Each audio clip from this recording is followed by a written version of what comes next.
Inside the Circle, Season 8, Episode 8.2. We've got a little point 2 coming at you. Don't forget, we got point 3, point 4, and point 5 coming at you. Sean, watch the show. Hashtag that stuff, boy. We're at the Newark sectional here. Yeah, we are. Sean, let's break it now real quick. Before we get too far into this, we'll say this every episode, I suppose. We looked at the sectionals, we looked at the teams that were there, and we ranked them 4th toughest, 3rd toughest, 2nd toughest, most toughest of all of them.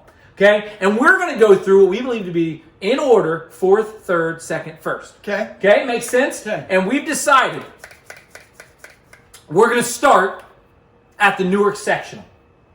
Number 4. Okay. Who was this preview brought to us by? This preview, that's a great question, Sean. This preview is brought to you by Professional Gutter and Drain. Sean, they're our sponsor. They do a great sponsor for us. I know, great sponsor for us. They believe in our vision, so that's great. But they also do high-level work, and I'm calling them tomorrow. Can't wait. Yep, we'll do. Sean, this sectional, obviously Newark is there. Okay, what is their seed? Clearly. Their seed is 29. Okay. We got followed by New Albany with number 36. Groveport Madison, number 27. Pick Central, 25. Westerville South, 24. St. Charles got bumped in, I do believe, at number 43. Whitehall, number 32. Grove City. Oh, did they? Also got bumped in. Grove City at number 30. Mifflin at 38. And then your two juggernauts of Lancaster, number 2. And Dublin Kaufman, number 1. Now, Sean, you might be thinking to yourself, how are the top 2 teams? I've tried not to do that. Oh, yeah, good job. How are the top 2 teams of the Central District there, and this is the 4th toughest sectional? Well, I don't know how it happened. It's a bit of an anomaly. It truly is. I don't know how it happened, but it ended up this way. And when we did the math, after we looked at it and we said that this looks like the way it is, then we did the math and we found out this is the way it is. Unbelievable. So, number 1, our keen eye is on point.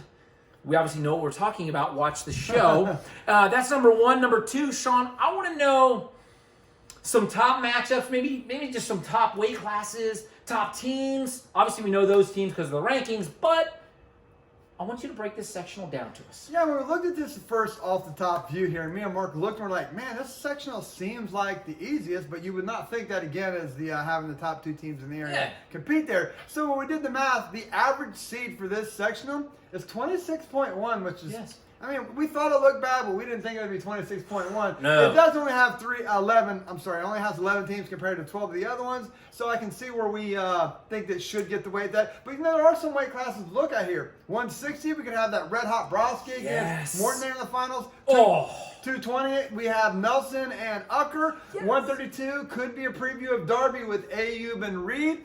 And the weight that I'm most interested in watching is 285.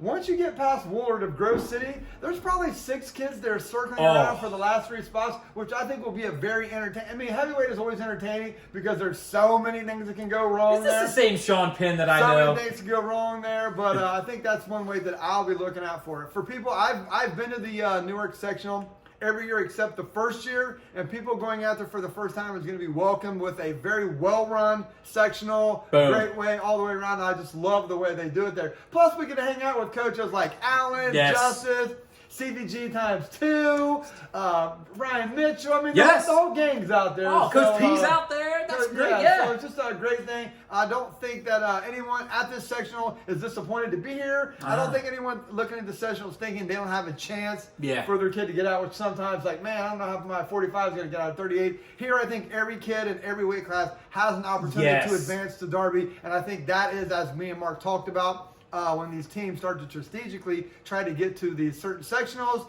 this is an accomplished feat for every coach to say, we can manage our way through this sectional. Most certainly. Sean, when you think about the team breakdown, and you mentioned heavyweight, and I'm sure other weight classes are like this, you've got the 6 guys that are all going to be fighting for that top 4 placement. That is what makes it exciting. True, and I've been preaching that since day 1 of this season that there's so much parity in individual weights that it's a lot of entertainment. Last question, does either Dublin Kaufman or even Lancaster, possibly even Grove City, get 14 out? Ooh, that is a good question, and I will say no. Oh, I think Dublin Kaufman did get 14 last year. They did, 14 strong. They gave us shirts. Thank you for the shirts. I'm going Appreciate to call Dublin Coffin since you're putting me on the spot here. by 12.5. prediction. 13.5. What will my over-under be? And my over-under for them will be 12.5. Oh, I will go 12.5. I would go the over. I really would. I will go 12.5 on my projection of Dublin Coffin having the most district qualifiers. Right.